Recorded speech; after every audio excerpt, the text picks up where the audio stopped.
हैदर के बच्चों को कल रात को क्या हुआ, क्या खबर आई रबूपुरा से, वो मैं आपके साथ शेयर करूंगा और साथ ही साथ मैं आपको बताऊंगा बबीता रानी इस वक्त कहां पे है। तो दोस्तों एक खबर और मैं आपको साथ ही साथ दूंगा। कल तीन लोगों से बातचीत हुई, तीन लोगों ने बच्चों के बारे में क्या कुछ जानकारी दी, शॉकिंग न्यूज दे दी, आप लोग सुन के हैरान हो जाएंगे। वो मैं आपको इस वीडियो में शेयर करूंगा। लेकिन उससे पहले मैं थोड़ा सा तारीफ करता चलूं एक मेघवाल आंटी की। कल मेघवाल ने जो है वो दो लोगों को फोन किया, दो लोगों को फोन करके कहा कि भाई खारिश हो रही है तो आके खारिश को खत्म कर दो। खारिश कहां पे हो रही थी आप लोग समझ सकते हैं, कहां कहां खारिश होती है मेघवाल को। मेघवाल जो कि एक शीमेल है, जो कि पाकिस्तानी एक शीमेल को बहुत ज्यादा पसंद भी करती है, उसके लिए जीती है, उसके लिए मरती है। दोस्तों मेघवाल ने अपनी आईडी प्राइवेट कर दी।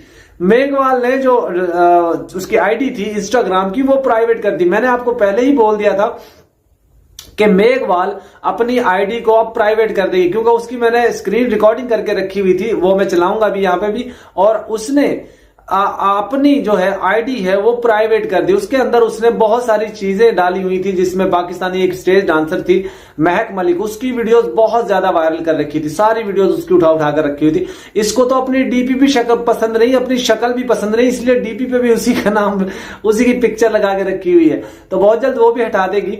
लेकिन दोस्तों एक चीज जरूर है कि मेरे इसके पोल खोलने के एक फायदा जरूर हुआ कि इसने जो ऑडियोज वीडियोस वगैरह रखी हुई थी जिनको लोग देखते थे, जिनमें सूर्या वर्मा जी की भी इसने वीडियो डाली हुई थी नाचते हुए गाते, और उसके ऊपर बड़ा गंदा गंदा लिखा हुआ था कि सूर्या वर्मा किसी औरत के साथ ये करता है वो करता है। तो ये औरत यकीन मानिए सबसे नीच, सबसे घटिया, सबसे गंदी जनानी है ये Meghwal, Sunita Meghwal. Maggi noodles, Maggi noodles, Maggi noodles. इसीलिए मैं इसके पीछे नहीं लगा हूं। ये बड़ी गंदी औरत है, सीमा की बहुत बड़ी चाटुकार है। तो दोस्तों इसके साथ सीमा संपर्क में भी थी, राब्ते में भी थी। धोनी नागन वो भी इसके साथ राब्ते में थी। धोनी नागन को इसे बोलने नहीं देती थी, उसके चैनल पे बैठकर गालियां देती थी, लोगों को बुरा भला बोलती थी। अरे पागल जनानी, इसीलिए तो तेरे हस्बैंड ने तुझे भगाया घर से, इसीलिए तो तेरे पिछवाड़े पे दो कुत्ते मारे, एक उधर और तुझे घर से निकाल दिया। तू समझती क्यों नहीं? फिर भी तुझे लोगों के घरों में तुड़वाना शुरू कर दिया। और दोस्तों कल कह रही थी हमारे नवरात्रे चल रहे हैं, हम अब गाली नहीं देंगे और मैं उसको मुर्दाबाद बोलूंगी जो गाली देगी। अच्छा किसी के चैनल पे तो ये बोल रही थी, वो पारुल के चैनल के ऊपर, पारुल वो जो आंटी है जो हमाम चलाती है, जो ब्यूटी पार्लर चलाती है, जो मसाज सेंटर चलाती है, उसके चैनल पे बैठ रही थी, मैं उनको मुर्दाबाद बोलूंगी। अरे उसके बाद मैंने देखा इसकी लाइव के अंदर अपने चैनल के ऊपर इतनी नंगी नंगी गंदी गंदी गालियां दे रही थी। दोस्तों तौबा तौबा तौबा तौबा, यार कोई औरत कैसे गालियां दे सकती है ऐसे? कभी नहीं।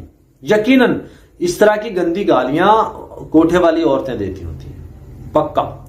ना उनको पुलिस का डर, ना उनको किसी मर्द का डर, ना उसको किसी औरत का डर, ना घर वाले का डर, ना किसी पड़ोस वाले का डर, ना किसी भाई वाले का डर, बाहर वाले का, किसी का डर नहीं होता। तो ये मेघवाल उसी कैटेगरी में से एक है। इसके चेहरे पे भी देख लो दोस्तों, इसका रंग पक्का था, सांवला था, इसलिए तो क्रीमें लगा कर थोड़ा सा गोरा चिट्टा कर लिया, लप्पू के जैसी दिखती थी। लेकिन इसके मर्द को तो कुछ चाहिए था, वो इसके पास था। तो जब से इसका चरित्र खराब हुआ, इसके मर्द ने इसको पिछवाड़े पे लात मारकर छोड़ दिया। लेकिन दोस्तों एक चीज जरूर है, मैं बार बार कहता हूं आप लोगों को कि इसकी बैंड बजाऊंगा और अच्छे अच्छे तरीके से बजाऊंगा। इसका तो मैं लाल और लाल कह दूंगा, फिर ये कहेगी लाले लाले सारी गड्डी लाले लाले लाले सारी गड्डी लाले। बहुत जल्द वो होने वाला है। दोस्तों बबीता रानी के हवाले से मैं आपको बताता चलूं, बबीता रानी पिछले 10-12 दिन से छुपी हुई थी, अब वो अपने घर आ चुकी है रबूपुरा में। और रबूपुरा में आने के बाद उसने बिल्कुल चुप्पी साध ली है। चुप्पी क्यों साधी है? क्योंकि बबीता रानी के पास कल हमारे कुछ जानकार गए थे, उसने उनसे बात करने की कोशिश की, लेकिन बबीता रानी ने उनको मना कर दिया, साफ ही मना कर दिया। कहती मैं मीडिया पर अभी नहीं आऊंगी, मुझे बड़े अधिकारी की तरफ से मना किया गया है। और खास तौर पे जब मैं वीडियो बनाऊंगी तो जाहिर है सीमा का जिक्र तो करूंगी, लेकिन अभी मैं वीडियो नहीं बना रही हूं। तो आने वाले चंद दिनों में बबीता रानी जरूर वीडियो बनाएगी, लाइव भी आएगी, आप लोग देख लीजिएगा। दोस्तों कल रात को हमारे पास बच्चों के हवाले से कुछ खबरें आ रही थी और बताया ये जा रहा रबूपुरा के अंदर बहुत ज्यादा पुलिस और बहुत ज्यादा जो गाड़ियां वो आई और पूरे रबूपुरा को उन्होंने घेर लिया। हमारे पास बच्चों के हवाले से कुछ अच्छी खबरें नहीं आ रही थी, खतरनाक सूरत हाल थी बच्चों के हवाले से जो खबरें हमारे पास आ रही थी। लेकिन मैंने अपने सूत्रों से कंफर्म करने के लिए मैंने उनको बोला कि आप लोग अभी कंफर्म करें कि ये आखिर हुआ क्या है, पुलिस क्यों आई है, प्रशासन क्यों आया है वहां पे क्या कोई लड़ाई हो गई थी उसकी वजह से पुलिस आई थी, या वहां पे कोई झगड़ा हो गया था उसकी वजह से आई थी, या कोई पटाखे चला रहा था, क्या कर रहा था आखिर जिसकी वजह से बहुत ज्यादा पुलिस वहां पर घर घर में सर्च ऑपरेशन शुरू कर दिया। तो मेरे पास खबर यही थी कि 4 से 5 घरों में जो रबूपुरा में इर्द गिर्द है, सीमा के घर के इर्द गिर्द, उन सब घर के अंदर तलाशी ली गई। वहां पे तलाशी लेकर शायद कोई ये पता चला होगा कि कोई सीमा के साथ कुछ और लोग भी आए थे, क्योंकि खबरें तो यही आ रही है कि सीमा के साथ कुछ और लोग भी आए थे, इंडिया हिंदुस्तान पाकिस्तान से या कहीं नेपाल से कहीं और कुछ लोग भी आ रहे थे, इसीलिए सीमा के घर वहां कल छापा मारा गया। तो बच्चों के हवाले से जो भी खबरें आ रही थी उन पे अभी मुझे कोई ऑथेंटिक खबर तो नहीं मिली कि बच्चों को क्या हुआ है या बच्चे कहाँ हैं, इसलिए मैं आपको कोई जानकारी नहीं दे पा रहा हूं। लेकिन हमें तो वर्गलाया गया या झूठ बोला गया, हमें बच्चों के हवाले से गलत खबर दी गई, ये अल्लाह ही जानता है। लेकिन हमने वो खबर अभी तक ब्रेक नहीं, सारे चैनल्स वाले, बहुत से लोग, मैं लाइव कर रहा था तो बहुत से लोग मुझे नीचे कमेंट्स कर रहे थे, कुछ यूट्यूबर उन्होंने भी मुझे फोन किया, वो भी मुझसे पूछ रहे थे कि यार क्या हुआ है, बच्चों के हवाले से क्या खबर है। तो मेरे पास तो ऐसी कोई खबर नहीं है अभी तक, ऑथेंटिक कोई खबर नहीं है, इसलिए मैं आपको कुछ नहीं दे पा रहा हूं। लेकिन बहुत जल्द आपको खबर मिल जाएगी। हमारे सूत्र लगे हुए हैं उनकी कंफर्मेशन करने के लिए, कल रात को पुलिस क्यों आई थी वहां पे, एम्बुलेंस क्यों आई थी और बड़ी जांच एजेंसियों के अधिकारी क्यों, क्या लेने के लिए आए थे। एक तरह से पूरे रबूपुरा को चारों तरफ से घेर लिया गया था और फिर माहौल तो ऐसा ही लगा कि कोई खतरे की घंटी बजा चुका है। लेकिन क्या था क्या नहीं था, हमें खबरें आ रही थी बच्चों के हवाले से कि बच्चे सेफ नहीं है, बच्चों को कोई प्रॉब्लम हुआ है। लेकिन अल्लाह ना करे, दुआ करते हैं हम अल्लाह से कि अल्लाह ताला बच्चों को हिफ्ज़ व अमान में रखे, खैरियत से रखे, तंदुरुस्त रखे। आप लोग भी जरूर दुआ कीजिएगा बच्चों के हवाले से, और क्योंकि हैदर भाई के लिए बच्चे और आप लोग, आप जिस तरीके से हैदर भाई के लिए आवाज उठा रहे हो तो आप उनको यकीन है कि एक ना एक दिन बच्चे उनको जरूर मिलेंगे।